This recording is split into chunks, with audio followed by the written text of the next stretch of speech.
tardes. Bienvenidos, bienvenidas a todos las personas que hoy día se han conectado a esta presentación. Mi nombre es Nelly Alvarado, soy médico especialista en salud pública, profesora de la Universidad Diego Portales, salubrista también y me dedico en este momento, entre otras cosas, a dirigir el Magíster en Gestión de Instituciones en Salud. Eh,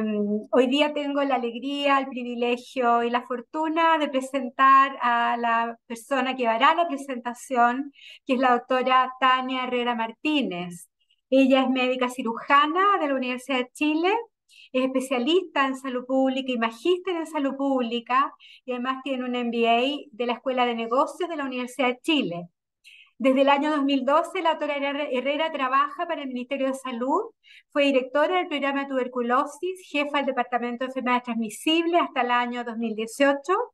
Actualmente es jefa de la División de Planificación Sanitaria del Ministerio de Salud y coordina el Plan Nacional contra la Resistencia de Antimicrobianos.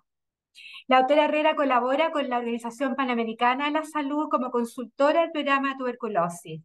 Desde el año 2014, es decir, ya casi 10 años, un poquito más, ella es profesora y académica en la Facultad de Medicina de la Universidad de Portales, en diferentes asignaturas de la línea de la salud pública, de la rama, desde que iniciamos en los primeros años hasta el final,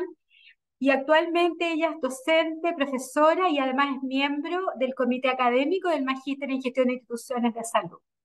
Además, ella ha trabajado muchísimo en todo lo que implica la conmemoración de los 100 años de la creación del Ministerio de Higiene, Asistencia y Previsión Social y el Seguro de Enfermedad. Por lo tanto, creemos que es una de las personas más idóneas eh, a la que vamos a escuchar hoy día y vamos a aprender de ella, de lo que significa esta historia de nuestro sector y particularmente la seguridad social. Muchas gracias, doctora Herrera, por acompañarnos en la tarde de hoy. Muchas gracias por la presentación, doctor Alvarado. Muchas gracias a la universidad también por invitarme a dar esta charla sobre la conmemoración de los 100 años del Ministerio de Salud. Voy a compartir la pantalla con la presentación para que comencemos. Bueno, efectivamente estamos en este año 2024 conmemorando estos 100 años de salud y seguridad social, como le hemos llamado a la conmemoración de los 100 años o al centenario, con una serie de actividades y tenemos una comisión especial que se creó para realizar las distintas actividades de los 100 años y de esa comisión está liderada por mí, por lo que tengo la responsabilidad y el honor también de compartir con ustedes esta presentación sobre lo que significan los 100 años, especialmente lo que significa la parte histórica y cómo hemos ido avanzando como país en los indicadores sanitarios también. Quiero comentarles antes de partir que vamos a hablar sobre eso, sobre la historia, cómo se ha vivido estos 100 años, cómo ha avanzado Chile en cuanto a los indicadores sanitarios y también en cuanto a la seguridad social, que es una de las partes importantes que realiza también el Ministerio de Salud. La presentación de hoy se trata de primero el contexto histórico para que nos posicionemos en qué momento estábamos en 1924, qué es lo que se estaba viviendo en Chile y por qué nace esta creación de este ministerio. Y luego he dividido la presentación en etapas históricas que más o menos nos van diciendo algunos avances específicos y formas de ver la seguridad social y la salud que ha tenido el país. El primero es la primera etapa hasta el año 52, que es desde el inicio del ministerio y el inicio del seguro obrero obligatorio, que es importantísimo, y hasta la creación del Sistema Nacional de Salud. La segunda parte, la etapa entre ya el desarrollo del Sistema Nacional de Salud y la Unidad Popular. En tercer lugar, las reformas neoliberales que se produjeron en dictadura. Luego, el retorno a la democracia y un poquito hablar también de lo que es el presente y el futuro, porque siempre que hablamos de contextos históricos tenemos que mirar también que se nos viene hacia adelante. En cuanto al contexto histórico, el año 1924 ocupa un lugar muy importante en los inicios de lo que es el siglo XX chileno, ya que este año fue el escenario para que se promulgaran o se encauzaran una serie de reformas en el campo social y en el mundo de la salud pública que ya venían madurando desde fines del siglo XIX. Estamos en un contexto mundial también histórico importante. Y este año, 1924, es cuando se crean una serie de leyes, se promulgan las leyes que dan idea, el inicio a la idea, que esto es como lo relevante desde el punto de vista ideológico, de que es el Estado el que tiene que asumir el liderazgo en la dirección de los asuntos sanitarios del país, entre otros asuntos. Esto es importante considerando que veníamos de un contexto en el que todo lo que tenía que ver con seguridad social, con las distintas leyes que protegen a las personas y especialmente a los trabajadores, no estaban aún desarrolladas. El Estado no se hacía cargo de la protección de las personas, sino que habían otras formas de protección, ya sea en términos de beneficencia a través de la iglesia o bien por la organización de los propios trabajadores que trataban de alguna manera de avanzar en sus condiciones de vida. Sin embargo, teníamos ya desde finales del siglo XIX muchos elementos que se conjugan para transformar esta idea de que el Estado no se hace parte de la seguridad social hacia un Estado que sí toma en cuenta los problemas sociales. Y esta gran ideología que aparece en el siglo XIX ha sido llamada, y los problemas, la crisis que se vivió en esta época ha sido llamada la cuestión social. Probablemente muchos de ustedes han escuchado sobre eso. Entonces, a finales de este siglo XIX, que es anterior a la creación del ministerio, estamos en un contexto económico que es un contexto capitalista, que significa que tenemos esta gran migración del campo a la ciudad, la creación de industrias y estas personas que llegan desde afuera de las ciudades a instalarse para trabajar en las industrias que estaban surgiendo, ¿ya? Eso no solamente en Chile, la revolución industrial pasó en todas partes del mundo, en distintos tiempos, por supuesto, pero nosotros en Chile teníamos esta situación a finales del siglo XIX. Hay un proceso, por lo tanto, de urbanización que es descontrolado y que, por lo tanto, también agravan las malas condiciones de vida de los trabajadores. Tenemos una clase dirigente en esa época que es ciega e ineficiente ante los problemas y las quejas del mundo popular y una clase trabajadora que comienza a organizarse y a exigir solución para sus problemas. En la foto ustedes pueden ver a los trabajadores del salitre, que son un ícono en esta época de cómo se organizan a través de distintas asociaciones y con el surgimiento de las huelgas consecuentes para empezar a protestar y a exigirle al Estado que se haga cargo de los problemas que tenían en cuanto a salud, en cuanto a condiciones de trabajo, en cuanto a condiciones de vivienda, etcétera. Entonces, en esta época, la cuestión social, que la podemos abarcar desde el año 80, 1880 hasta 1920, últimos años del siglo XIX y comienzos del siglo XX, tenemos acá una amplia gama de debates políticos e ideológicos que se producen en relación a estos movimientos sociales que se están produciendo en las masas populares de los trabajadores. Se puede dividir esta ideología en tres tipos de corrientes. Una que era a partir del mundo conservador católico, que pone énfasis en la responsabilidad que tienen las personas más acaudaladas en el cuidado y el bienestar de los más pobres. Recuerden que en esa época lo que existía, por ejemplo, en términos de cuidados hospitalarios, era beneficencia a través de la iglesia, y este mundo más conservador católico quería poner énfasis en que eso era irrelevante, que era relevante que estas personas que tenían más dinero fueran las responsables de cuidar a aquellos más pobres, pero no se asumía que era el Estado el que tenía que hacerse cargo. Había otra corriente más liberal y laica que enfatizaba el conflicto de las clases, la falta de desarrollo económico como una gran causa de estas condiciones de los trabajadores, la explotación laboral y la carencia de la ayuda estatal. Y una corriente socialista que señalaba que los problemas sociales eran consecuencia de este Estado liberal que dejaba en el fondo crecer las industrias y el capitalismo sin la protección de los trabajadores y que este sistema capitalista era el responsable, por lo tanto, de las malas condiciones y radicó la solución, por tanto, en la acción y el poder autónomo de los propios trabajadores. Entonces teníamos estas tres líneas ideológicas en pugna para ver de qué manera se solucionaba esta crisis social que se estaba produciendo en esta época en el país. De todas maneras, independiente de la ideología, podemos ver acá que sí existe preocupación y que dentro de las distintas formas de pensar, existe una necesidad de tener una solución al conflicto que se estaba manifestando. Ahí en la foto también ustedes pueden ver la exigencia de las 44 horas de trabajo. En esa época se trabajaban muchas horas, no había una reglamento, no había normas para trabajo. Se podía trabajar, trabajaban los niños a toda edad, trabajaban las personas muy largas jornadas laborales, no había descanso dominical. O sea, todos los derechos como trabajadores que tenemos ahora en esta época no existían. Ese es el contexto histórico del que estamos hablando. En una línea de tiempo de esta primera época podemos destacar, porque hay muchos otros hitos importantes, por supuesto uno no puede colocar todos los hitos históricos que tenemos en estos 100 años que han pasado muchas cosas, pero sí podemos destacar, por ejemplo, en 1890 se produjo la primera huelga general del país. En 1903 tenemos una gran huelga en Valparaíso. En 1905 la huelga de la carne en Santiago. En 1906 se responde de alguna manera por el Parlamento a través de la promulgación de una ley de habitaciones obreras. En 1907 también hay una respuesta con respecto al descanso dominical, hay una ley de descanso dominical, y en este mismo año se produce la conocida masacre de la Escuela de Santa María de Iquique, que es en ese mismo contexto de las protestas sociales.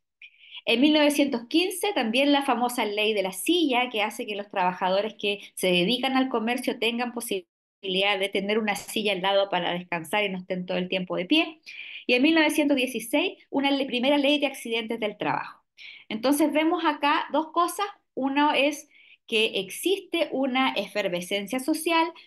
con una serie de huelgas y organización de trabajadores que se manifiestan exigiendo al Estado y al Congreso en esa época o a quien estaba de presidente que se respondiera a sus demandas, y por otra, una promulgación de algunas leyes que intentaban de alguna manera paliar esta crisis social que se producía en el país. En esta misma época, y para ya hablar de la parte más sanitaria, teníamos en 1910, por ejemplo, que el 25% de la población de Santiago vivía en ranchos o conventillos, o sea, las condiciones de vida eran muy malas, las personas vivían en hacinamiento, con mucha pobreza, hablamos de más de un 70% de pobreza en el país, mucha desnutrición, una elevadísima tasa de mortalidad materna e infantil. En esa época, 1 de cada 4 niños moría antes de cumplir un año, y las tasas de mortalidad materna, sobre todo por abortos inducidos, eran muy importantes. Nosotros, de hecho,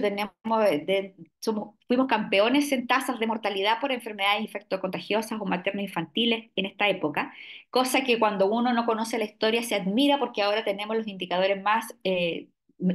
los mejores indicadores, podríamos decir, de Latinoamérica. En esta época éramos de los últimos. Teníamos una alta tasa de mortalidad, como les decía, por enfermedades infectocontagiosas, y entonces se crea a través de el pensamiento médico de la época las llamadas enfermedades sociales. Es decir, que los médicos y los trabajadores de salud consideraban ya que las enfermedades infectocontagiosos o las causas de mortalidad infantil y muertes maternas tenían que ver con las condiciones de vida de las personas. No se hablaba de una medicina biologicista, sino que se asumía desde temprana época que estas condiciones sociales eran las que producían la enfermedad y la mayor mortalidad. Por lo tanto, enfermedades sociales consideradas resultado de la miseria, el hacinamiento, la carencia de vivienda higiénica y las extremas condiciones laborales a las que estaban sometidos miles de chilenos y chilenas. Acá en la foto, una foto de un conventillo, también de la memoria chilena, donde aparecen las condiciones de vida que tenían las personas en esta época.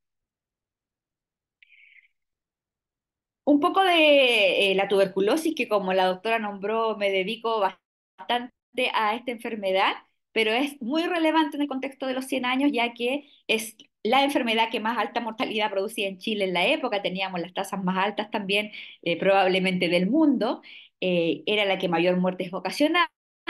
y más de 250 por 100.000 habitantes eran las tasas de mortalidad en esa época en Chile. Las epidemias de viruela, el cólera, la peste bubónica también producían alta mortalidad, así como la fiebre tifoidea y la disentería. teníamos también importantísimas tasas de sífilis y una alta prevalencia del alcoholismo, todas ellas llamadas enfermedades sociales, porque se consideraba que venían justamente de las malas condiciones de vida a las que estaban sometidos los trabajadores. En la foto ustedes pueden ver a las directoras de la Asociación de Señoras contra la Tuberculosis junto a niños enfermos y ayudantes de laboratorio. Esta es una foto ya de 1927, pero que la quise traer a colación por la relevancia que tiene la organización que se producía a nivel de tanto de beneficencia, pero luego desde la parte estatal para poder controlar esta enfermedad y empezar a bajar las tasas de mortalidad y de morbilidad. En cuanto a las altas tasas de mortalidad materno-infantil, que también eran muy relevantes, en la foto ven ustedes obreras en la fábrica. Estas obreras son trabajadoras que siempre tenemos que sacar a colación también que no hay un tema solo de que los trabajadores, porque a veces queda la idea de que los trabajadores son los hombres y las familias son las mujeres a quien los hombres mantienen en las casas. Sin embargo, nosotros en Chile teníamos un alto porcentaje de mujeres que sí tenían que trabajar y que por lo tanto eran obreras y que también tenían una serie de condiciones en cuanto a la protección del embarazo, del parto y del puerperio y de la lactancia materna que fueron preocupación desde un primer comienzo cuando se empiezan a crear estas leyes. A comienzos del siglo XX, la mortalidad infantil, como yo les decía, registraba valores sorprendentemente elevados. Casi un tercio de cada 1.000 niños morían antes de cumplir el primer año de vida. Y en estos niños la principal causa de mortalidad, perdón, principal causa de mortalidad materna, como también les había contado, eran accidentes del parto, septicemia puerperal, que venía a probar muy importantemente de los abortos provocados, con tasas altísimas en comparación al resto de los países de la región. Casi el 90% de los partos, de los nacimientos en esta época se producían en las casas sin una atención profesional. De esas condiciones estamos hablando hace 100 años atrás. Y como en toda crisis que se empieza a cocinar de alguna manera a través de estas huelgas que se producen, de las respuestas que hacen los parlamentarios a través de creación de algunas leyes, de las altas tasas de mortalidad que existían y las condiciones sanitarias existentes en el país, hay un hecho específico que es el que remueve y cambia la historia de aquí para adelante y este hecho se produce en 1924 y es el llamado ruido de sables. El país estaba en crisis, existían pugnas en el Parlamento por estas ideologías distintas que querían de alguna manera dominar qué es lo que se iba a hacer como respuesta a las protestas sociales que existían. Y bueno, Arturo Alessandri llega en esa época al poder con una serie de promesas para poder responder a las demandas de los trabajadores. Sin embargo, debido a que no tenía una mayoría parlamentaria, estas peleas que existían a nivel parlamentario no permitían el avance del programa de gobierno que tenía el presidente Alessandri. En un momento, en el año 1924, se reúnen los parlamentarios en las cámaras para votar una ley que tenían que votar, se esperaba que votaran leyes sobre seguridad social, que ya estaban de alguna manera diseñadas para poder ser sometidas a votación. Sin embargo, los parlamentarios empiezan a votar una ley para mejorar la dieta parlamentaria. Por lo tanto, en ese momento, un grupo de uniformados que estaba liderado por Carlos Ibáñez del Campo irrumpe en el Senado haciendo sonar sus sables y exigiendo mejores remuneraciones y nuevas leyes sociales. En esta época, los militares también estaban sometidos, sobre todo los de rangos más bajos, a muchas penurias en cuanto a la seguridad social, a la parte sanitaria y a condiciones de pobreza. Por lo tanto, también había protesta de parte de los uniformados. Y en ese sentido, ellos van al Parlamento, hacen sonar los sables en modo de protesta para exigir que se mejoraran sus remuneraciones, pero también para exigir estas leyes sociales que todas las personas estaban esperando. El ruido de sables, por lo tanto, hace que los parlamentarios aprueben en el Congreso Nacional una serie de leyes en forma muy rápida. Esto fue el 8 y el 9 de septiembre de este año 1924, donde rápidamente se aprueban todas estas iniciativas de corte social. La jornada laboral de 8 horas, la supresión del trabajo infantil, la reglamentación del contrato colectivo, la ley de accidentes del trabajo, el seguro obrero obligatorio, que está en negrita por la importancia que tiene para la salud, la legalización de los sindicatos, la ley de cooperativas y la creación de los tribunales de conciliación y arbitraje laboral. Como ustedes ven, una serie de leyes que rápidamente en 2 días, en 2 jornadas, se aprueban y por lo tanto esto cambia la historia del país porque comienza a haber protección que se asume ya con esta ideología de que es el Estado el que tiene que dar esta protección a todas las personas. Acá se ve un recorte de la ley 4054, que es la creación del seguro de enfermedad, invalidez y accidentes del trabajo. Y con esta serie, como les decía, como en esta serie de leyes, entonces vamos a empezar a ver cómo el Estado asume el liderazgo de la seguridad social y también la dirección de los asuntos sanitarios del país. Este mismo año, entonces, además de la promulgación de esta serie de leyes, se crea el Ministerio de Higiene, Asistencia y Previsión Social. Esto fue el día 14 de octubre del 1924, donde aparece, ¿cierto?, la creación, ahí está el recorte del diario, donde la Junta de Gobierno, Alessandri se fue en esa época y hubo una Junta de Gobierno que asumió el país y se crea el Ministerio de Higiene, Asistencia y Previsión Social, que es el precursor del Ministerio de Salud y del Ministerio del Trabajo en nuestro país y que procuró dirigir y planificar la salud pública del país. En el recorte que se ve a la izquierda está relevado el hecho de que es el cuerpo médico quien solicita la creación de este Ministerio de Sanidad, Asistencia y Previsión Social. Se entrevistaban con el presidente de la Junta de Gobierno y hacen entrega una serie de conclusiones de una asamblea que celebraron los médicos en Santiago de Valparaíso para exigir de alguna manera que se creara esta institucionalidad que permitiera dirigir y planificar la salud pública de Chile. Entonces ya con esta primera hito importante, y nos vamos a quedar con el hecho de que se haya creado el ministerio, pero también con el seguro obrero, como les decía antes, empiezan a aparecer una serie de otros hitos que son avances en esta primera mitad del siglo XX en cuanto al tema de salud. Ya en 1924 ya hablamos de lo que se creó, como les decía, higiene y asistencia y previsión social y el seguro obrero obligatorio. El año 1929 se crea el Instituto Bacteriológico. El año 32 el Ministerio de Salud cambia este Ministerio de Higiene, Asistencia y Previsión Social y se llama ahora Ministerio de Salubridad, con ya el foco mucho más hacia la salud pública. En 1930 tenemos una ley de pasteurización obligatoria de la leche. En 1937 también un hito relevante, la ley Madre y Niño, que permite ofrecer protección desde el Estado a la parte materno-infantil, que ha sido tan relevante para Chile. Tenemos también el Consejo Nacional de Alimentación, la creación del Consultorio 1 de la Caja del Seguro Obrero. Vamos a profundizar un poco más en eso. El 38 la ley de medicina preventiva que hace de que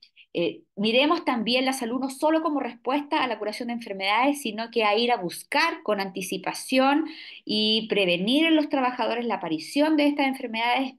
especialmente las enfermedades llamadas sociales. En el año 42 se crea el Departamento de Alimentación Nacional para combatir la desnutrición, que también era muy importante en Chile, y en 1948 se da inicio a la campaña de vacunación contra la tuberculosis, la BCG, que si bien no fue de las primeras vacunas, ya teníamos vacunación para la viruela, por ejemplo, en esta época, sí es muy relevante porque se desarrolla a partir del Estado ya un poco más organizado. En la foto ven una estampilla, en esa época se usaban mucho las estampillas de la Caja del Seguro Obrero de Chile, y este seguro obrero es relevante porque es la primera vez que tenemos, el precursor de FONASA, ¿cierto? Pero es la primera vez que tenemos una seguridad social en términos de salud que se va a hacer cargo de las necesidades de salud de los obreros, este era para los obreros, en que se reúnen los aportes monetarios de los trabajadores contratados, de sus empleadores y del Estado, o sea, era de financiamiento tripartito. Esta caja del seguro obrero que juntaba los recursos que provenían de los trabajadores, los empleadores y el Estado, pagaba a su vez las jubilaciones cuando los trabajadores llegaban a una edad determinada, las indemnizaciones por accidentes del trabajo o por el fallecimiento de sus cotizantes que le pagaban a las viudas o a los hijos. y además concentró su inversión en la creación de establecimientos de salud, por ejemplo, de consultorios de salud, de postas rurales, y tenía incluso una participación accionaria en esa época en el Laboratorio Chile, que estaba destinada a abaratar los medicamentos requeridos por sus programas de salud. Entonces, esta reunión de fondos de forma tripartita de tres fuentes, la caja la toma a través del seguro obrero y se produce la creación de establecimientos de salud y una serie de otras políticas de protección para este grupo de población que eran los trabajadores que justamente eran los que protestaban en la época en que teníamos las crisis y las huelgas. Es, por lo tanto, la primera forma de seguridad social en salud que tenemos en Chile, que buscaba esta protección. Como dice su nombre, solo es para obreros. En esa época también se crean cajas para empleados particulares, para otro tipo de trabajadores que empiezan a organizarse en distintas cajas. Eh, eh, em, pero por términos de equidad, por supuesto que el seguro obrero fue muy relevante porque tenía este componente estatal y de creación de establecimientos de salud que permite empezar a dar atención médica y preventiva a la población, al trabajador, a sus familias, a sus hijos, etcétera. Algo muy relevante que esta foto es muy bonita porque lo ejemplifica. Acá tenemos la foto de una visitadora social, que es una de las profesiones más relevantes de la época, junto con los educadores de salud, los médicos, las enfermeras, las matronas, que lo que hace ella es explicar a los propios trabajadores cuáles son los beneficios de la ley del seguro obrero obligatorio. Es importante esta explicación porque no solamente por explicarles el paso que es muy significativo para la constitución de este sistema de previsión social en Chile, pero sobre todo porque recordemos que había que tener una parte del sueldo de los trabajadores, que es la cotización que se iba a estas cajas. Y por lo tanto el trabajador tenía que saber y tenía que tener eh, muy claro que esta parte del salario era una caja, un fondo que iba a ser en beneficio de todo este colectivo y para qué era lo que iba a servir. Imagínense ustedes, trabajadores que nunca habían cotizado antes, que tenían un sueldo y cuando se enfermaban tenían que arreglárselos con el dinero de su propio bolsillo o con la beneficencia, ahora saber que tienen que cotizar mensualmente, como muchos de nosotros hacemos y damos por sentado en esa época no era así, y nos recuerda también las discusiones que se producen ahora en este contexto de las AFP, de FONASA, de las ISAPRES, de cómo el discurso de cómo juntamos, mancomunamos fondos para un colectivo es muy importante de explicar para poder también tener el apoyo de los propios trabajadores. La ley de la madre y el niño, que es otro de los hitos relevantes que les nombré, es una política pública que busca la protección de la maternidad obrera y la profesionalización de la atención del parto. Esto tiene como consecuencia no solamente la promulgación de una ley, sino que la creación de distintas clínicas donde se empiezan a hacer los controles, donde se da protección en términos nutricionales a las niñas y niños, a las madres trabajadoras y una serie de otros beneficios que si ustedes se buscan en internet van a encontrar incluso archivos donde los médicos de esa época hacen la comparación de indicadores sanitarios, comparan, por ejemplo, beneficiarios de la caja acogidos a la ley madre y niño contra los indicadores que se producen en personas que no son beneficiarios y se ve cómo cambia disminuye la mortalidad o disminuye la morbilidad de una serie de enfermedades gracias a esta protección que se le da a este grupo de personas. Y otro de los hitos relevantes de esta época es la ley de medicina preventiva. Acá tenemos una foto del personal de salud y los pacientes del sanatorio Lenec. Y esta ley, aquí traje el artículo 1 porque refleja de alguna manera cuál era el objetivo de la ley. Dice, todas las cajas de previsión a las que se refiere la ley número 5802, es decir, la caja del seguro obrero más el resto de las cajas que existían en el país, que son dependientes del Ministerio de Salubridad, Previsión y Asistencia Social, y la Mutual de Carabineros establecerán servicios de medicina preventiva con el fin de vigilar el estado de salud de sus imponentes y de adoptar las medidas tendientes a descubrir, previniendo precozmente el desarrollo de enfermedades crónicas como la tuberculosis, la sífilis, el reumatismo, las enfermedades del corazón y los riñones, como también enfermedades derivadas del trabajo, como el saturnismo, la antracosis, la silicosis, la anquilostomiasis y otras de la misma índole. Están nombradas las que eran más relevantes de la época, probablemente ahora nombraríamos otras, pero sin embargo el espíritu de esta ley justamente era poder hacer exámenes preventivos a los trabajadores para descubrir con anticipación a la aparición de síntomas que tenían esta enfermedad y se les, por ejemplo, derivaba a estos sanatorios, que por eso traigo la foto en el caso de tuberculosis, para que si eran, le llamaban en esa época pretuberculosos, si tenían algo que pudiese, en esta época recuerden que no había tratamiento antibiótico, por lo tanto la curación era a través del el sanatorio, con las distintas prestaciones que se ofrecían ahí, pero en el fondo se les ofrecía un descanso que mantenía el sueldo del trabajador. Y se le iba por varios meses a recuperarse a los sanatorios hasta que pudiera trabajar y estaba protegido en ese sentido de tanto recibir las atenciones como de no perder el trabajo y seguir recibiendo este sueldo. Entonces también se hace muy relevante en términos de protección y seguridad social. Acá algunas otras fotos de la época, las campañas de vacunación. Aquí tenemos una foto de una campaña de vacunación contra la tuberculosis en población rural. En esta época, ahora solamente la BCG recién nacido, pero en esa época se ponía a los adultos también. Habían varias edades en las que se ponía y se hizo una gran campaña nacional para vacunar con BCG. Y también acá tenemos una vacunación de los refugiados del Winnipeg, cuando bajaban los españoles que llegaron a Chile como refugiados, también se les esperó en el puerto, en Valparaíso, para poder ser inmunizados con vacunas. Entiendo que esta es la del tifus, y esta campaña fue, para que ustedes también sepan, liderada por el doctor Salvador Allende, que en esa época era ministro de Salud. Este gráfico está entero con los 100 años, pero lo que les quiero mostrar, porque lo vamos a ir viendo en varias etapas de la presentación, es esta primera etapa que nos habla de hasta 1952, del que estamos hablando, cómo en esta época se produce un importante aumento en la esperanza de vida al nacer, tanto para los hombres como para las mujeres. Luego ya se sostiene en épocas posteriores y avanza hasta lo que tenemos ahora, que son prácticamente 80 años, pero en esta época comenzamos con una esperanza de vida de 30 años. Ya, a ese nivel estábamos. Y en esta primera época de la seguridad social y de la salud pública se produce este importante aumento de lo que es la esperanza de vida de los chilenos y las chilenas. En cuanto a los avances en los temas materno-infantiles y atención profesional del parto, aquí algunos datos del Departamento de Estadísticas e Información en Salud, algunos que están registrados, otros que fueron estimados, los que están con puntitos, pero lo que podemos ver en la primera época, ¿cierto?, es que la mortalidad,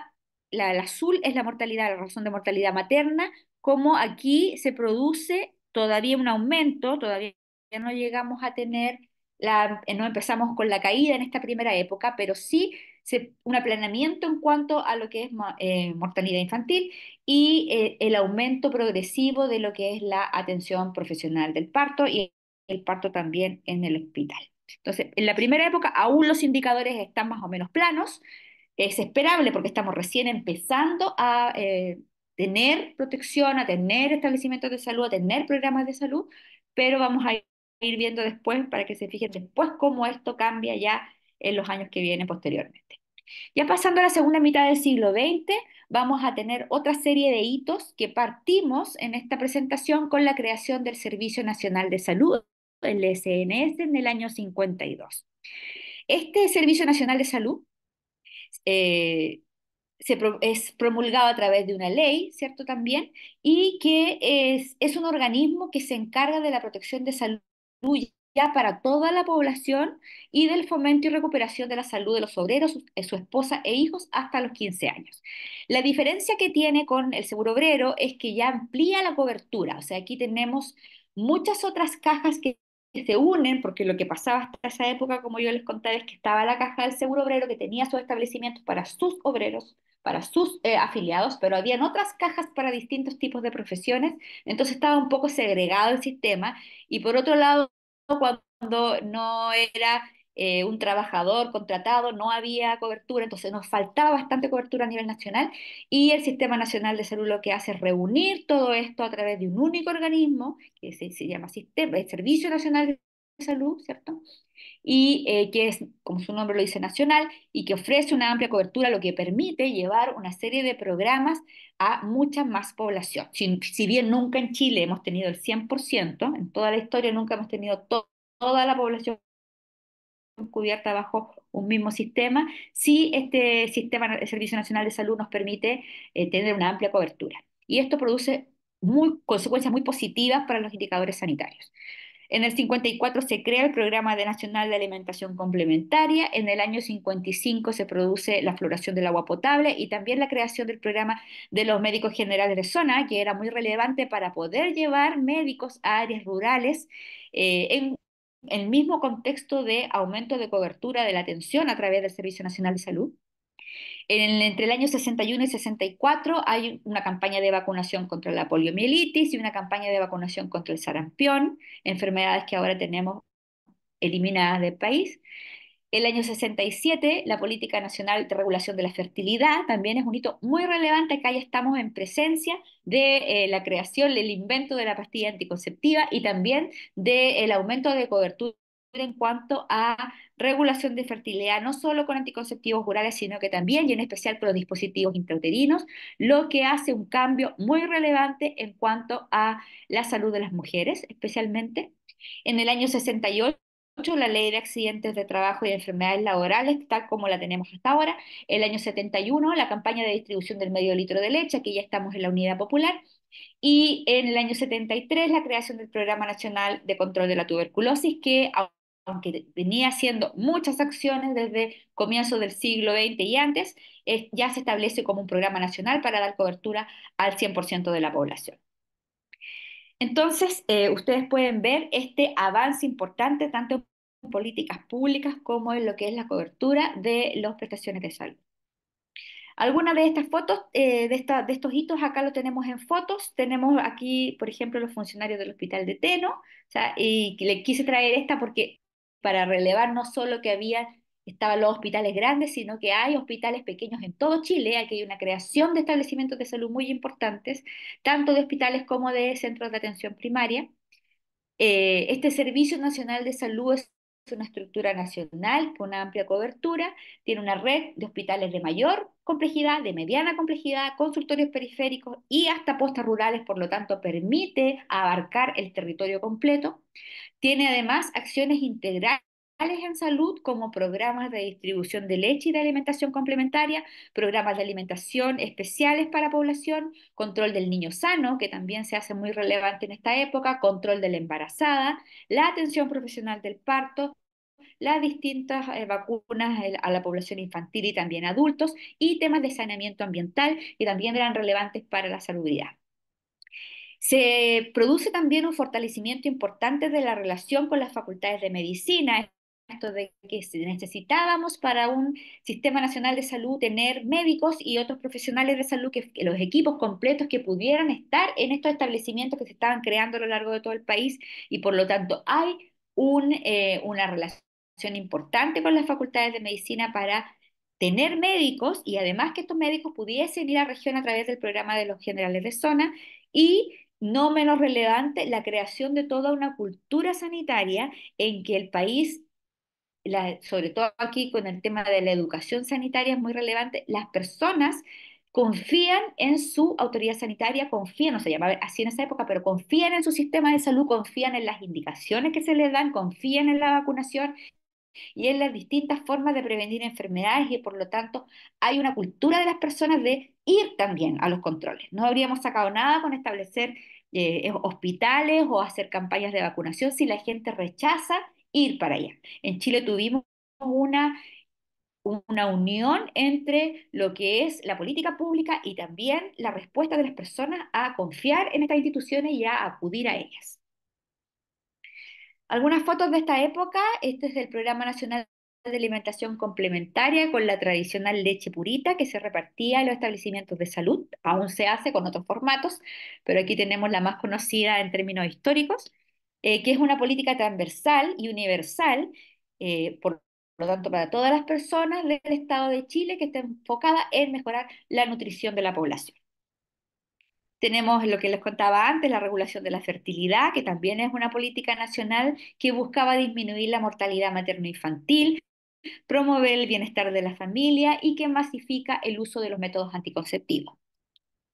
Y las distintas campañas de vacunación de la época, esta es una foto también histórica de la vacunación de poliomielitis.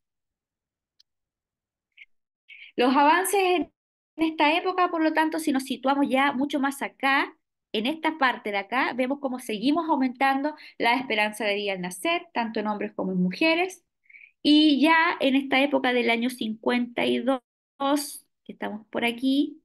hasta el 72, ya vemos una importante reducción de la mortalidad materna, una importante reducción de la mortalidad infantil y un importante aumento de lo que es la atención profesional del parto. Así que estos son los resultados ya con dato duro de lo que significaron las políticas públicas instaladas. Otro de los avances relevantes, que era parte de los objetivos de todo este sistema, es la reducción de las tasas de mortalidad por tuberculosis, donde vemos que efectivamente en la primera época teníamos no mucha reducción, aquí un poco, pero luego se estancó, y que en esta época de los años 50, justamente con la creación del Servicio Nacional de Salud, en conjunto con que ya en esta época existían los antibióticos y existía la vacunación, estas tres cosas en conjunto permiten esta drástica reducción de la mortalidad por tuberculosis en el país. Llegando a las reformas neoliberales, ahora vamos a ver que tenemos algunos cambios y sobre todo podemos decir que aquí hubo un cambio de ruta en cuanto a la ideología que significaba la historia de lo que venía siendo los servicios de salud, el sistema de salud en Chile. Este cambio de ruta significa ahora que el Estado cambia de esta perspectiva de Estado de beneficencia o Estado beneficiario hacia la idea del Estado subsidiario y que por lo tanto se abre la puerta a la incorporación de la parte privada tanto en la parte de aseguramiento como de provisión de servicios. Entonces se cambian las instituciones. En 1979 se crea el FONASA, por ejemplo, que va a juntar esta caja que existía de los seguros con algunos otros sistemas que quedaban para empleados y se crea este Fondo Nacional de Salud. También ya se evita la centralización que tenía el Servicio Nacional de Salud, que se dirigía desde el nivel central y tenía diferentes regiones, ¿cierto?, que realizaban acciones, pero estaba bastante centralizado hacia la creación del Sistema Nacional de Servicios de Salud, en esa época 26, ahora ya 29, en que ya cada uno es más autónomo para realizar su provisión de servicios, y en esta época también se crea la CENABAS, la Central Nacional de Abastecimiento, que venía de otras instituciones que también se dedicaban a lo mismo, pero ya se crea con este nombre. El año 80 también recordado la municipalización de todo lo que es la atención primaria, donde ya la administración de estos establecimientos pasa a ser parte de los municipios y no de los servicios de salud. Y también con la creación de las ISAPRES, que le abre la puerta a la inversión privada para el aseguramiento en salud. El año 81 hay un hito también que se ha relevado bastante, que es el programa piloto de salud familiar en la Universidad de Chile, una forma de poder contemplar la atención primaria como más especializada. Y el año 89, ya terminando las épocas de la dictadura, se produce también un hito que es relevante para términos de política para la mujer, porque hasta ese momento existía en Chile el aborto terapéutico. Sin embargo, el 89 se deroga el aborto terapéutico y se prohíbe todo tipo de aborto. ¿Ya? Es un hito que es un retroceso, pero que es importante también recordar que ese año fue cuando se derogó y que todo lo que ha pasado después ha venido a tratar de retroceder un poco a cómo se existía antes el tema del aborto terapéutico. Entonces tenemos una fragmentación del sistema de salud, la incorporación del sector privado en aseguramiento y previsión, con una baja inversión pública en esta época porque el Estado se consideraba subsidiario y por lo tanto iba a responder a los estados de necesidad de personas que no pudieran por sí mismas darse el beneficio del aseguramiento en salud o de la atención de salud, y también el retroceso en los derechos de las mujeres. Sin embargo, en esta época se caracteriza porque a pesar de estos cambios, los programas de salud pública, como son el programa de alimentación complementaria, el control sano, la regulación de la fertilidad o los temas infecciosos como el programa de tuberculosis, se mantuvieron en funcionamiento a pesar de los distintos cambios en administración que se hicieron en este sentido, y eso da cuenta y se ha relevado en términos de que los saludistas, independientes de la ideología política que subyacía en la época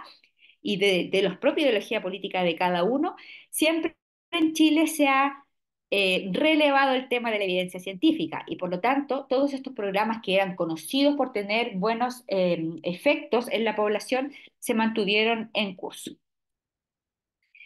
Para el retorno a la democracia, vamos a nombrar algunos hitos relevantes también. En el año 90, por ejemplo, ya hay todo un programa de reconstrucción de la infraestructura que había sido poco realizada en los años anteriores y por lo tanto estaba bastante alicaídos los hospitales y existía una demanda de mayor cobertura y por lo tanto se necesita hacer una reconstrucción, normalización de hospitales, creación de más infraestructura. En eso se puso bastante énfasis. Nace el CONACYT a esta época, recuerden los años 80, empieza la epidemia del VIH y también el programa de infecciones respiratorias agudas, que está especialmente enfocado en disminuir la mortalidad por neumonía en la población infantil, que era una de las causas que en esa época que había como relevantes e importantes en cuanto a mortalidad. El año 2004 tenemos también la reforma de salud. La reforma de este año, cuando estaba el presidente Ricardo Lagos, realiza una serie de leyes que hacen que también haya algún tipo de cambio en cuanto a lo que se venía haciendo. Y ahí, por ejemplo, tenemos lo que es la ley de autoridad sanitaria, donde se separan las CEREMI de los servicios de salud y se intenta reforzar de alguna manera el tema de esta autoridad que va a velar por las condiciones de vida de las personas y por que tengan un buen sistema de salud también. Y la creación del AUGE, ya GES, la garantía explícita en salud, que lo que hace es elegir una serie de enfermedades prioritarias para poder darles cobertura con el acceso garantizado, la oportunidad, la protección financiera y la calidad en la atención. El 2005 se crea la Superintendencia de Salud, antes llamada Superintendencia de ISAPRES, que se había creado para poder regular de alguna manera las ISAPRES, pero acá ya es la Superintendencia de Salud que regula los seguros, tanto las ISAPRES como FONASA, y también con la parte de la calidad para evaluar las prestaciones de salud y garantizar que sean de buena calidad.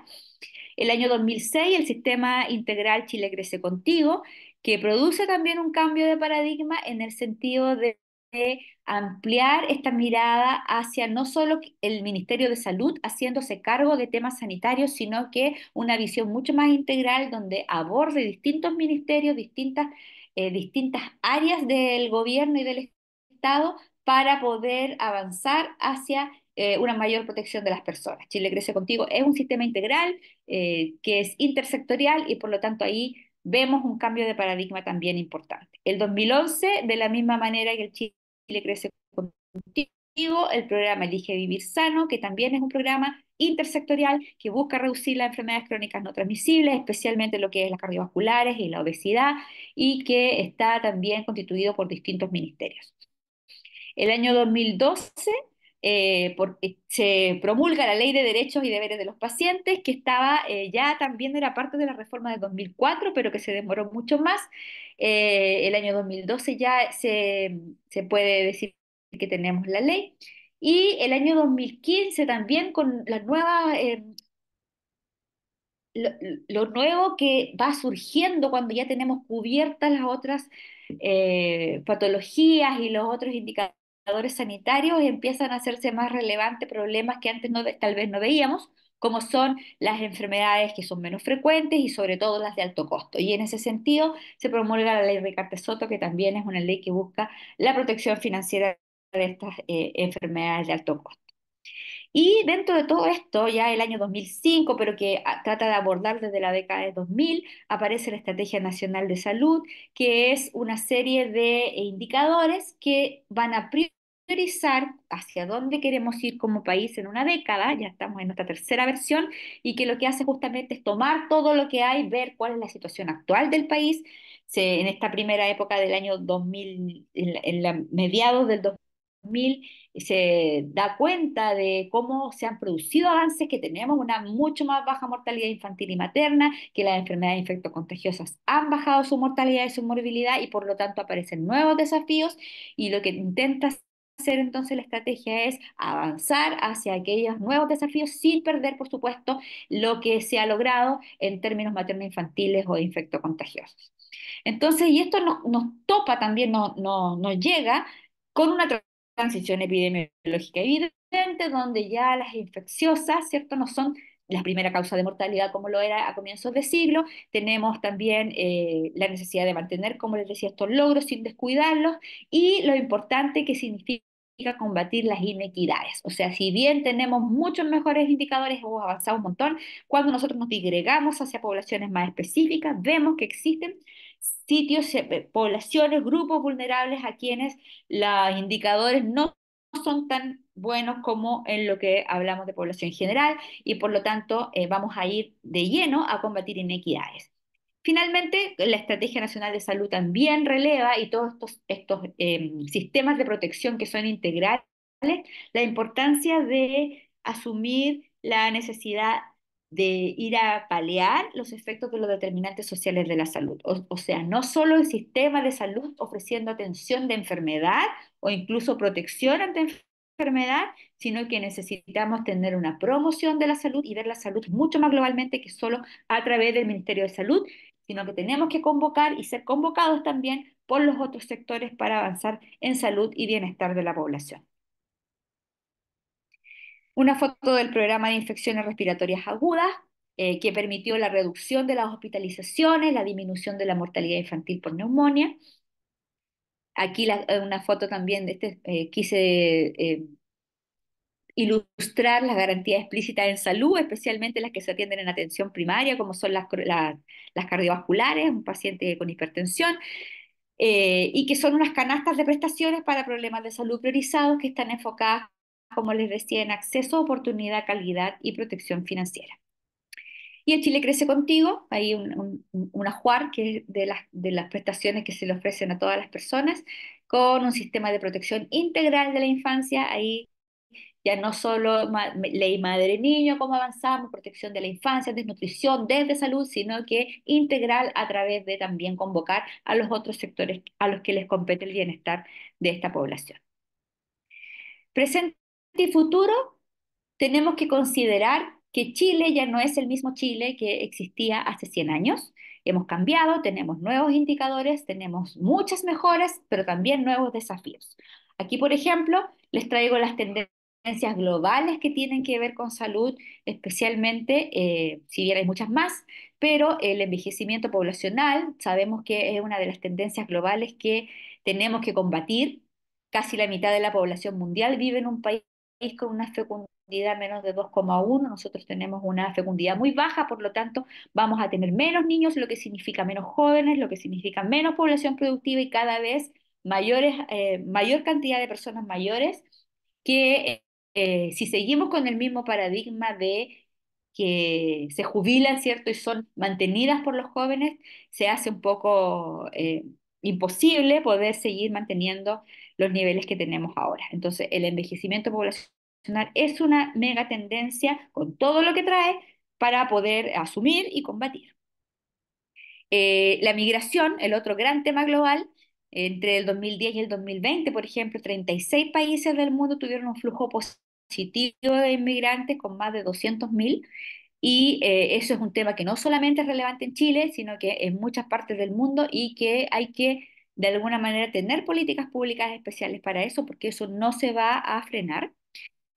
Es una tendencia global que no vamos a combatir tampoco solos como país, sino que tiene que ser mucho más a nivel global. La urbanización acelerada, que significa esto mismo que vivimos a comienzos de siglo de la migración del campo a la ciudad, con esta creación de ciudades, conventillos, hacinamiento. Cuando nosotros vemos lo actual, lo que pasa es que también las personas siguen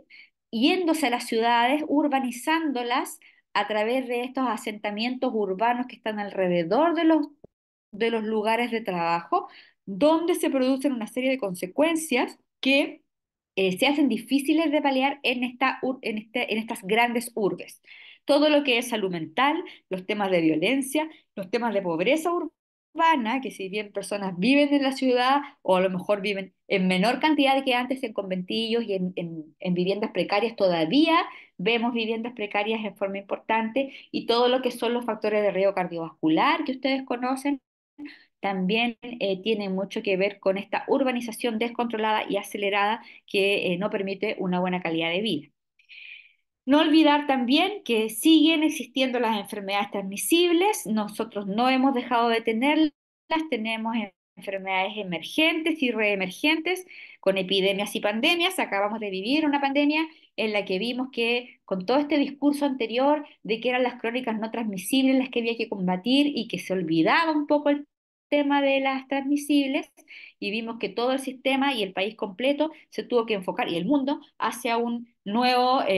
virus emergente que nos dejó 3 años o más con una serie de consecuencias importantes. Entonces, tenemos que tener claro que esto va a seguir produciéndose, así como nos pasó con el COVID-19, nos va a seguir pasando en los próximos años y tenemos que estar preparados para eso. El cambio climático también, una mega tendencia global que no va a parar y que produce, además de todo lo que tiene que ver con enfermedades emergentes y reemergentes, otras emergencias y desastres a las cuales Chile siempre se ve enfrentado, el sistema de salud se ve enfrentado habitualmente a catástrofes que tenemos que estar combatiendo y que nos cuesta, por lo tanto, seguir avanzando en otros temas cuando tenemos incendios en el verano, inundaciones en invierno y terremotos y otro tipo de catástrofes a las cuales nuestro país está acostumbrado, pero que no significa recursos importantes y desviación de este tiempo valioso que tenemos para seguir avanzando en salud. Y las nuevas tecnologías que crecen y crecen, que hacen cada vez más relevante que tomemos decisiones basadas en la evidencia científica, que el paciente que existía hace 100 años no es el mismo paciente que existe ahora. Tenemos un foco bastante importante en lo que es un consumidor de salud más que un paciente y todo lo que son las enfermedades poco frecuentes que se van haciendo cada vez más relevantes con medicamentos que son de altísimo costo y que el sistema necesita dar alguna respuesta porque cada vez son más las demandas que existen en este sentido por parte de la propia población. Ya ustedes también han visto noticias al respecto. Fotos de la pandemia del COVID. Este es un viaje de Concepción que se hizo en avión con todos los trajes y las cámaras que se usaron en esa época. Lo que ha acontecido en los últimos años en forma importante. Hoy día estuvimos en la cuenta pública de la ministra de Salud, donde se volvió a tocar este tema de los avances en salud. El copago cero es uno de ellos. El hecho de que las personas no tengan que tener un gasto de bolsillo cuando tienen contingencia de salud es un avance relevante en seguridad social también, que se venía esperando hace mucho tiempo y que esperamos que con eso bajemos los niveles de gasto de bolsillo, pero que ojalá podamos tener un sistema que permita una buena atención de salud basada en los derechos de las personas sin necesidad de copagos. Y el foco y la estrategia de la atención primaria, haciendo de esta una atención primaria universal a través de la incorporación paulatina de las llamadas comunas pioneras que buscan incorporar a toda la población a la atención primaria de modo de no seguir segmentando a la población y que todas estas personas se sientan comprometidas con este establecimiento de salud que los va a cuidar y va a ofrecer atención para su bienestar independiente de qué seguro de salud tengan o si tienen o no seguro, sino que con una visión mucho más territorial y de colectivo, que es lo que requerimos para seguir avanzando en nuestros indicadores sanitarios. Y este año también una noticia muy relevante, la incorporación del nirsevimab como un anticuerpo para combatir el virus, el VRS, respiratorio sincicial, y que lo que esperamos es que este año se produzcan muchas menos hospitalizaciones de estos lactantes debido a este virus que los afecta tanto. Así que también una excelente noticia, somos el primer país de Latinoamérica en tener este medicamento y por lo tanto también es un avance relevante que podemos destacar dentro de estos 100 años. Para finalizar, algunos gráficos que reflejan lo que hemos mejorado en estos 100 años, cómo hemos avanzado. En esperanza de vida ya lo dijimos, pasamos de 32 años a 83. En mortalidad materna bajamos de más de 600 a menos de 20. En la atención profesional del parto pasamos de un 12% a prácticamente el 100% durante los últimos años. En las tasas de tuberculosis pasamos de ser de los más altos en mortalidad a tener una mortalidad bastante baja de 1,2, con una incidencia baja también en comparación con el resto de los países de Latinoamérica. Y lo que estamos haciendo en el ministerio, esta es una foto del descubrimiento de la placa de los 100 años del ministerio. Ustedes pasan por la calle MacGyver, como hijitas van a ver esta plaquita que conmemora los 100 años de este Ministerio de Higiene, Asistencia y Previsión Social, que este 2024 tiene su centenario. Lo mismo aquí con las letras volumétricas y los funcionarios de salud que se reúnen en torno a los 100 años. Nosotros estamos realizando una serie de charlas y distintas actividades, y en cada una de las actividades que hace el Ministerio también relevamos el centenario, porque queremos que todos se empapen de esta conmemoración y de reconocer también a todos los funcionarios de salud, a todas las personas que han hecho posible todos estos logros que ha tenido el país en términos de seguridad social y de salud. Eso es, muchas gracias. Muchas gracias, Tania, por la completísima y tremenda clase magistral que nos has dado hoy día. Reconocemos que todos somos hijas, hijos e hijes de estos 100 años, y por lo tanto el escuchar esta historia nos llena de orgullo, y sobre todo lo que tú has relacionado muy bien en el sentido de que a pesar de todos los cambios y las visiones, ¿verdad? La visión de salud pública como mirada colectiva de protección a la población se ha mantenido, a pesar de todas las ideologías políticas de gobierno. Estaba tratando de mirar alguna pregunta y hay una aquí de Anita Godoy que dice: ¿cómo introduciría la cultura de seguridad en las instituciones para concientizar al personal en la mejora continua y la disminución de los indicadores de eventos adversos? Es una pregunta bien concreta, pero Mm. también tiene que ver con la modernidad y también tiene que ver, porque si estamos estudiando estos temas de seguridad y de calidad, es porque efectivamente los elementos más básicos como la higiene que tú has señalado muy bien ha sido de alguna manera superada. Ahora hay que mirar qué está pasando en la gestión interna de los establecimientos. Gracias, Anita Godoy. Sí, bueno, es que todas las cosas se relacionan con efectivamente las mejoras de calidad. Cuando nosotros empezamos a crear un sistema de salud desde el comienzo del siglo XX, no teníamos mucho, o sea, teníamos beneficencia, teníamos hospitales que se trabajaban o sea, se atendían por las religiosas especialmente, con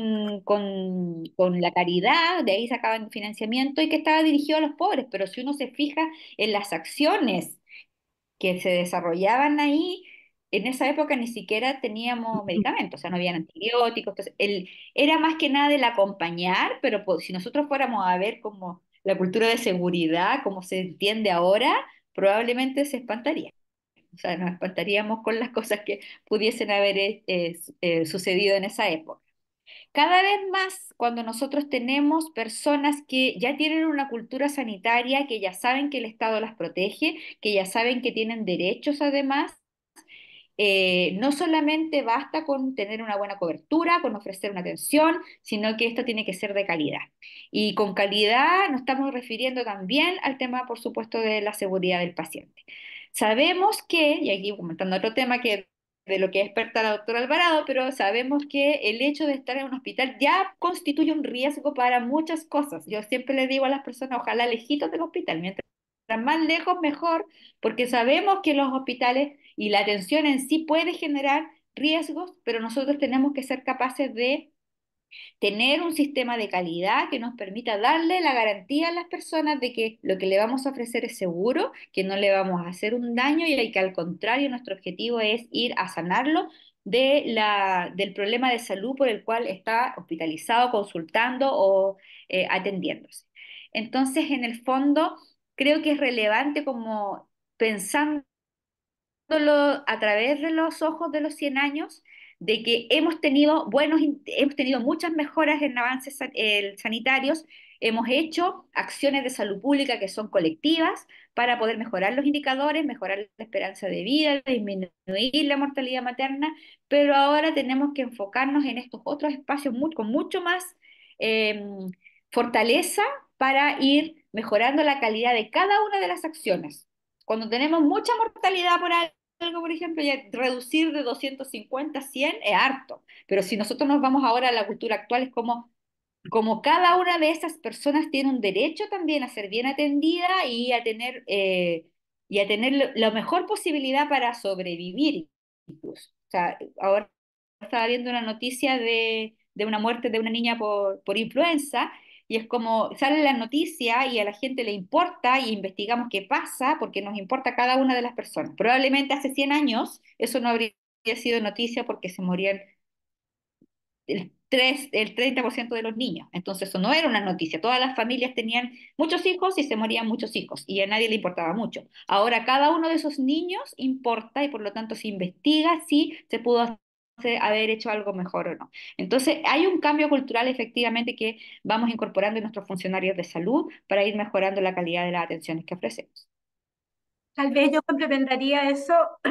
con el hecho de que los temas de gestión, particularmente, como tú lo señalabas en tu línea de tiempo, recién empezaron a mencionarse en el sector en los años 90, diría yo.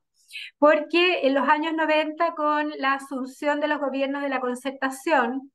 de hecho, uno de los primeros ministros que fue economista, Carlos Massad, creó la primera división del Ministerio de Salud que se llamó la División de Gestión. Y después había una unidad de gestión. Y de ahí empezó a trabajarse desde esa división el tema inicialmente de calidad, pero desde la mirada de acreditación. Y se fue a mirar Canadá, Inglaterra, cómo acreditaban desde allí. Porque el tema de la seguridad no se hablaba del tema de seguridad asistencial. No era un tema que siquiera fuera comentado internamente. Y ya con lo que también señalaba Tania de las garantías explícitas, el componente de calidad como garantía de calidad a través de la acreditación viene a reforzar una política que tiene que ver con este tema. Así que está en la línea de tiempo, efectivamente. Hay otra pregunta, Tania, que dice, de Luz Rosales, que dice, ¿cómo cree usted que podrían disminuir las listas de espera en el sistema público en Chile? Sí, sí la leí y dije, oh, ¿por qué me preguntan eso? Sí, la verdad es que el tema es un tema complejo el tema de las listas de espera. Nosotros ahora hablamos más bien de tiempos de espera, más que de listas, porque en el fondo cada vez que uno va, por ejemplo, le dan una interconsulta o tiene o necesita hacerse una cirugía, va a estar en una lista. El tema es que esa persona no tiene que esperar largos tiempos, no debería, ¿ya? Hay una serie de formas en las que se necesita avanzar para mejorar esto. Una de ellas es, por supuesto, la parte de financiamiento, que sabemos que en Chile, si bien ha aumentado bastante lo que se gasta en salud, todavía nos falta poder fortalecer mucho más el sistema público para tener asegurado que estos tiempos de espera vayan disminuyendo. Segundo, tenemos ahora también un tema de consecuencia de la pandemia que no solamente está en Chile, está en todos los países, donde esta falta de atención que se produjo de otras enfermedades que no fueran COVID produce ahora una avalancha de lo que deberíamos haber atendido en esos años y que muchos de los indicadores de hecho tuvieron retroceso entre el 2019 y 2020 y en estos últimos años debido a que no se produjeron las intervenciones que se tenían que hacer. Entonces tenemos que dar una respuesta mucho más eficiente a ese tema. Se están haciendo varias gestiones. Tenemos, por ejemplo, la creación de estos centros de alta resolutividad, donde se mejoran los tiempos para poder hacer cirugías electivas, que son una de las listas de espera importantes, y la otra es todo lo que es formación de profesionales,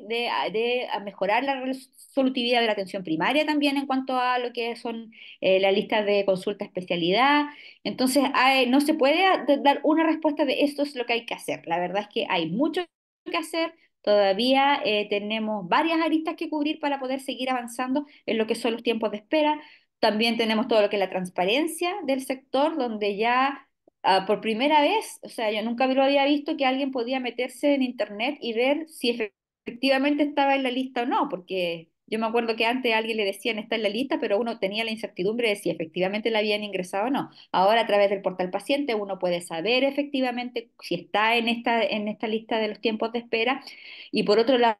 también existen todos los datos públicos para saber cuántos son los tiempos reales de espera de cada servicio de salud y por lo tanto también tenemos un nivel de transparencia importante que hace que la ciudadanía misma exija y sepa cuánto es lo que debería, qué es lo que debería pasar, porque cuando tenemos incertidumbre y no sabemos es mucho peor. Entonces, hay muchos factores que se tienen que conjugar para seguir mejorando en el tema de los tiempos de espera, pero yo creo que todas las acciones que se están realizando efectivamente van por el camino correcto. Tania, hay otra pregunta de René Castro, que yo creo que es el doctor René Castro, que dice, esta brillante historia sanitaria nuestra debiera quedar disponible para que toda la población pueda valorar lo que hemos alcanzado y cómo podemos seguir progresando. Felicitaciones, doctora Herrera. Si es que el doctor René Castro, bueno, él forma parte de esta línea de continuidad histórica porque él estuvo a cargo del programa de la mujer en el Ministerio de Salud durante muchos años. Así que eso te escribe el doctor René Castro. Tania, no sé si quieres comentar algo. Sí, bueno, yo soy la jefa de división de planificación sanitaria, me toca esa responsabilidad durante estos años y dentro de esa división está la unidad de patrimonio, que por eso mismo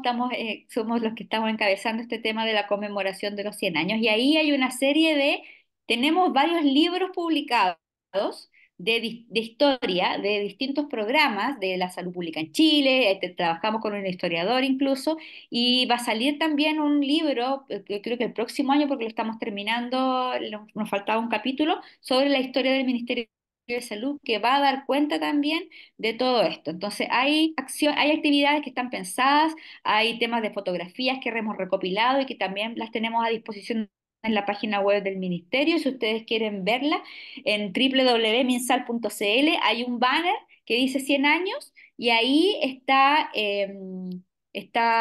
las fotos de tanto de 100 años en 100 fotografías que muestra toda la historia y también hay una exposición fotográfica sobre la historia de la vacunación en Chile. Entonces ahí vamos a ir disponiendo también lo que hacen las regiones que también se incorporaron a la conmemoración.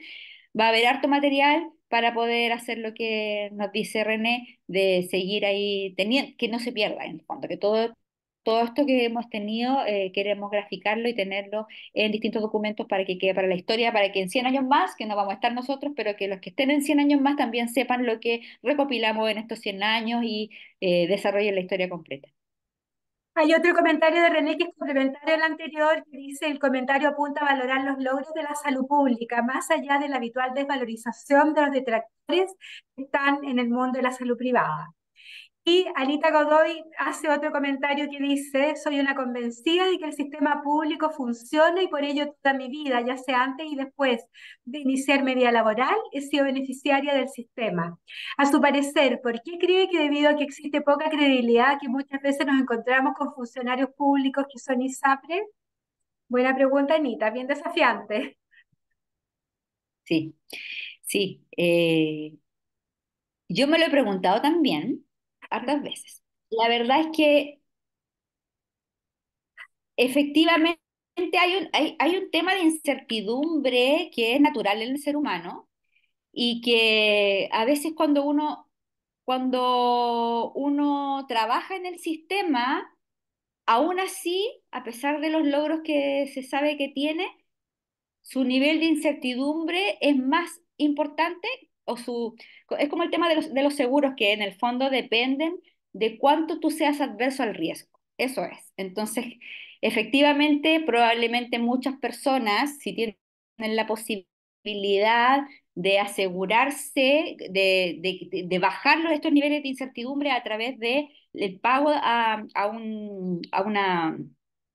sistema de seguridad privado de previsión, eh, lo van a hacer. Yo personalmente nunca he estado en un ISAPRE, así que no puedo hablar por por mi propia experiencia, pero sí lo he preguntado muchas veces cuando hemos tenido esta discusión con funcionarios que cada vez, de hecho cada vez son menos, pero necesitamos también, y eso hay que pensarlo como del otro punto de vista, el nivel de confianza que nosotros como sistema público podemos ofrecer a las personas. O sea, mi sueño es que el sistema ofrezca tanta confianza que las personas efectivamente elijan estar en este colectivo, elijamos protegernos entre todos a través de la seguridad social, con confianza en que el sistema nos va a responder bien. Es una tarea difícil porque justamente también en este cambio de cultura mundial se produce, y ustedes lo ven también en otros países, una desconfianza en las instituciones públicas, que estamos en otra forma de pensar. Y esa desconfianza hay que tratar de esa confianza hay que tratar de recuperarla para efectivamente que esto funcione. Es como la foto del asistente social, cuando yo me pregunto quizás qué le preguntaban esos trabajadores de la salud al decirle me van a sacar parte de mi sueldo. ¿Para qué me van a sacar parte de mi sueldo? O sea, si ahora nosotros le preguntamos a la gente con el tema de la AFP, por ejemplo, pasa lo mismo, en que te dicen no, porque es mi plata y el concepto es como que es plata de uno y no se acuerdan de todo este sistema que se hace en función de las cotizaciones. Eso requiere entender eso y también tener un nivel de confianza importante en las instituciones públicas para poder efectivamente tener una cohesión social mayor. Y en eso hay que trabajarlo no solamente de nosotros como funcionarios del sistema de salud, sino que es una responsabilidad país en general. Está muteada, doctora, está Sí. muteada. Anita Godoy dice, ¿es posible mejorar el fraccionamiento que se observa en el sistema sanitario y unificar el tránsito en la red asistencial del paciente desde su atención en APS hasta los distintos dispositivos que componen la red? ¿Qué estrategia, aparte de las que ya se han planteado y que han dado poco resultado, cree que sea necesario implementar? Bueno, esta ha sido una discusión bien grande desde hace muchísimos años, yo diría que desde los 90 el tema de cómo afecta el fraccionamiento que existe, sobre todo lo que es público-privado y estos distintos sistemas de salud. Y, y más o menos se tienen visiones que apuntan hacia la creación de los sistemas únicos de salud o del aseguramiento universal, que tienen los beneficios también reconocidos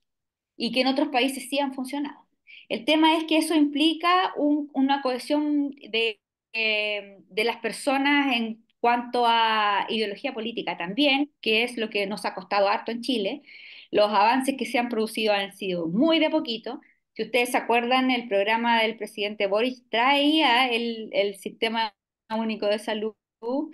y la reforma que venía con mucho impulso, pero que ha tenido que ir moderándose de alguna manera, primero porque no hay piso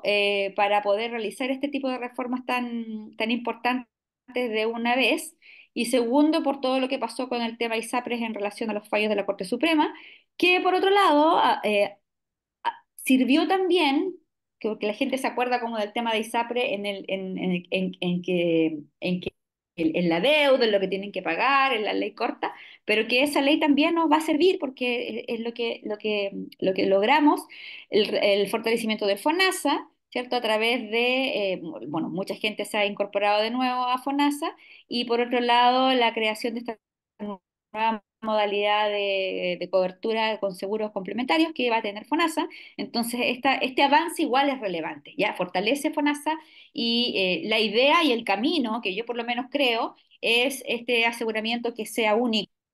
que logremos por fin en Chile tener a toda la población bajo un mismo sistema y no más fraccionamiento. Pero claro, cuesta porque hay distintos pensamientos políticos que se ponen en pugna, como siempre, y la historia que vimos que se repetía en la creación del Servicio Nacional de Salud o incluso en el seguro obrero obligatorio, si ustedes leen como la parte histórica más del cagüín político, de lo que pasaba en esa época, es muy interesante porque uno va repitiendo también a lo largo de la historia y de lo que vivimos ahora,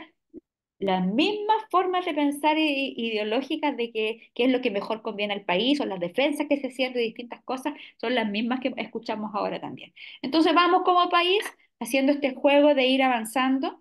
Yo creo que la línea donde vamos ahora es correcta, la APS universal y la estrategia de atención primaria es la forma que está con evidencia sustentada de que es la mejor forma de poder ofrecer la salud a las personas con una alta resolutividad, pero claro, necesitamos seguir fortaleciéndola, que efectivamente sea universal, tener financiamiento adecuado, competencias adecuadas, formas de resolver adecuadas, lo que nos permita no tener más fraccionamiento en ese sentido. Entonces, nos queda camino por desarrollar, pero tenemos que vivir con las contingencias que nos tocan. Tania, y creo que es el último comentario. Ah, no hay más. Luz Rosales dice, un modelo con seguridad social fortalecería el sistema de salud. Claro, exacto.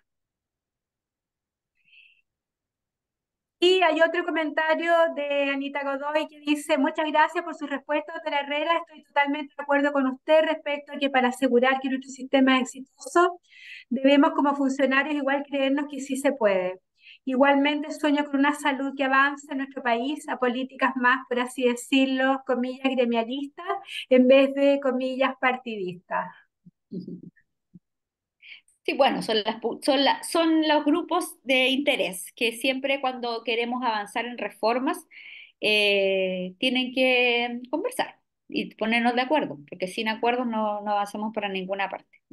Tanto la parte gremial como la parte política tienen que colocar las cartas sobre la mesa y ver en qué van a estar de acuerdo y qué no, porque si no, ya tenemos historia también de retrocesos que no queremos que vuelvan a pasar. Y finalmente, bueno, Priscila aquí presente da las gracias por la atención a todos. Dice, les dejo mi correo electrónico para que me Sí, puedan escribir por si tienen dudas. muchas gracias, Tania. Muy interesante la charla.